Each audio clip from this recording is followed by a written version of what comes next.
Right, a few days ago, I uploaded a video about the differences between overdrive, fuzz and distortion. I got some really nice comments on that from people who were quite new, to using pedals and effects and stuff, and they told me that the video had really helped them out and helped them understand pedals and what they do and everything, and, help them find a bit of a better tone.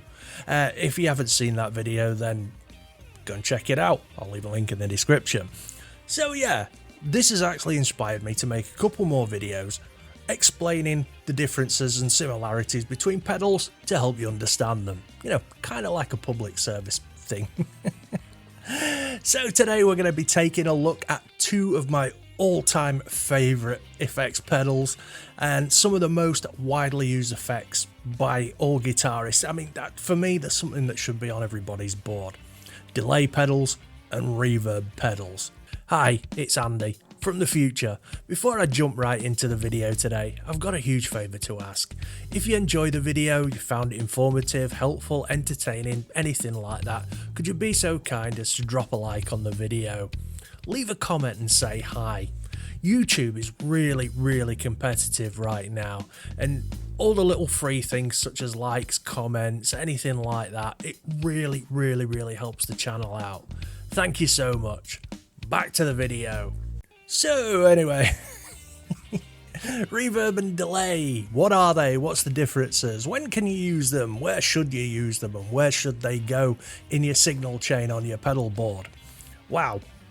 Okay, right, let's see if I can make this super easy. Reverb is basically an echo. Okay, the reverb pedal takes the signal from your guitar and creates an echoing time pattern that slowly fades out like an echo. It can make you sound like you're playing your guitar in a large empty cathedral or a scary deserted hospital corridor or a public bathroom. There's three main kinds of reverb. You've got plate reverb, hall reverb and spring reverb.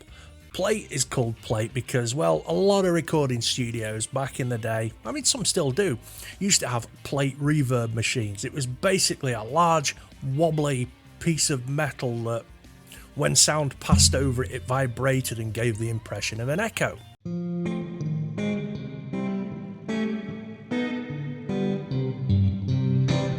Then you've got spring reverb. The clue's in the name here. You know when you get one of those little spring thingies behind the door and you...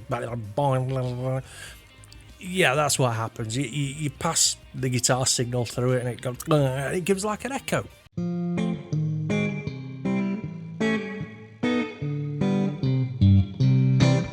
And then we've got hall, which is designed to create the effect of your guitar being played in a large space or a small space or a garage or wherever.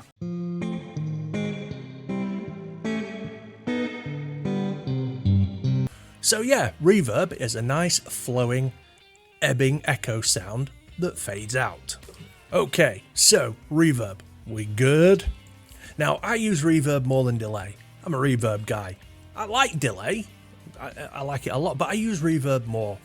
You have to be careful with reverb, though. Seriously, too much is not good. If you use too much, then your sound's gonna become all muddy and get lost in the mix. So, little bits with reverb. Anyway, next, delay. Simply put, delay is kind of like reverb, but instead of a nice gradual repeat fade of your sound, just fading out, it's direct repeats of notes. So you play a note like dunk, and then your pedal will make it go dunk, dunk, dunk, dunk.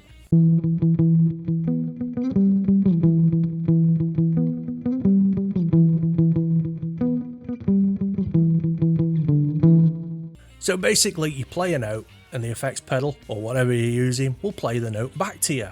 So then what you do is you set your delay pedal to tell it how many notes you want to hear back and how fast or slow that those notes are played. There, that was easy.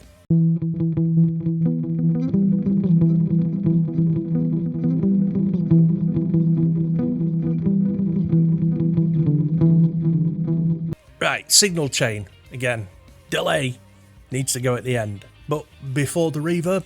Does that make sense?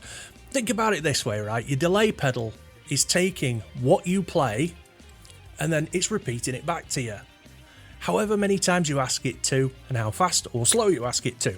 So your delay pedal is going to play everything back to you that's in front of it in the signal chain. So just say, for example, you've got a distortion pedal and a chorus pedal, and you're using those for your sound, and then you play a note. That is what goes into the delay pedal, so it will play you back a note with chorus and distortion on it. Easy.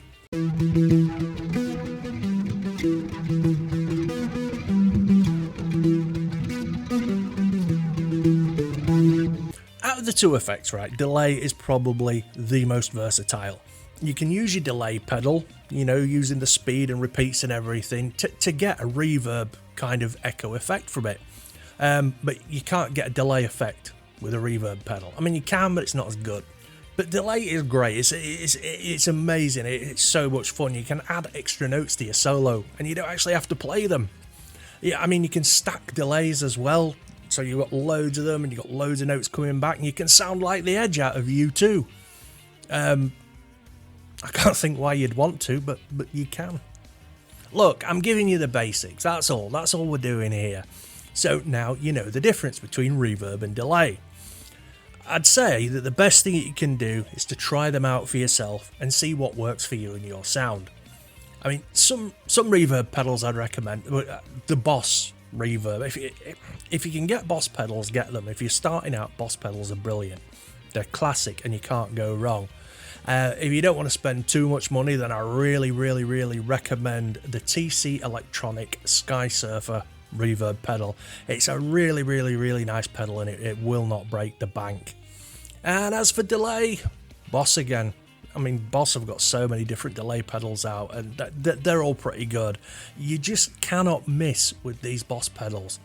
And for a budget, again, I'm going to go TC Electronic today. Another TC Electronic pedals. I mean, some of their budget pedals are amazing. They're well made and they sound brilliantly. But the TC Electronic Echo Brain is a great sounding and very simple delay to use. So if you're just getting used to it, that's such a fun pedal. Now, like with any pedal you haven't used before, I'd say start small.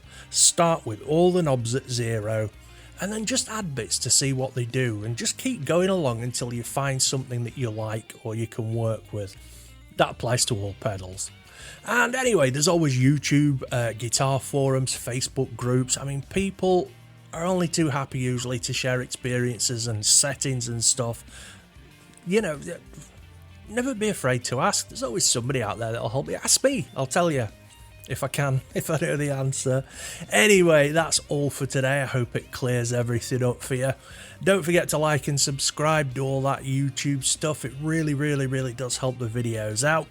Don't forget, I stream every Wednesday and every Saturday. It's like a live stream podcast thing. Sometimes I have guests on, but it's basically just guitar nerding, just chatting about guitars. Pop along, jump in the chat, you can join in and everything. You can also now become a channel member or a Patreon.